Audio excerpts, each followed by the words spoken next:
Atentati me 4 të plagosur në Tiranë, mbrëmjen e djeshme, ka marrë tjetër kthes duke krijuar dyshime mbi dinamiken e ngjarjes. Grupi hetimor ka dyshime të forta se shënjestër nuk ka qenë grupi prej 4 personash që udhtonin me mjetin luksoz, por gruaja e Erhan Brahimit, i vrarë një vit më parë në Athinë, i njohur edhe si rivali i Ervis Martinajt. Në mjetin tip G klas kanë qenë duke udhtuar djemt e familjes Demiraj, përkatësisht 17 dhe 11 vjeç, cili është dhe pronari i kompanisë Pelikani Security. Shoku i tyre 19 vjeçar, Kian Mullahi, dhe shofer Aren Staf. Dy autorët me motori kanë qolluar me breshëri plumbash tek tregu agro-ushqimor në Tiranë, por dyshimet se autorët donin të ekzekutonin gruan e Erhan Brahimit dhe janë disa nga detajet që kanë çuar hetuesit drejt kësaj piste. Mes tyre dhe vrasja e babait të Brahimit në Lezhë 2 orë para atentatit në Tiranë. Gruaja e Erhan Brahimit përdor të njëjtën makinë G-klas të ngjashme me atë të cilën ka qenë në përdorim të familjes Demiraj.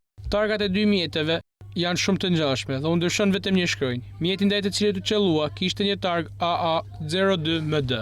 Ndërkohë, bashorti i Erhan Brahimit jetonte fare pranë vilës në Lundër, ku jetojnë dhe dy vëllezërit Demiraj. Hetuesit dyshojnë se grupi i vrasëve ka pasur 2 plane ditën e djeshme. Eliminimin e disa familjarëve të Erhan Brahimit pasi 2 orë pas se qelloi ndaj G-klasit në Lezhë, u ekzekutua me breshëri plumbash babai i Brahimit, Gjovalin Prendi, 64 vjeç. Nga këto detaje dyshohet se 4 të plagosurit janë qelluar gabimisht. 11 vjeçarin ndullet ende në gjendje të rënd shëndetësore, pasi plumbat e kanë prekur në krahëror.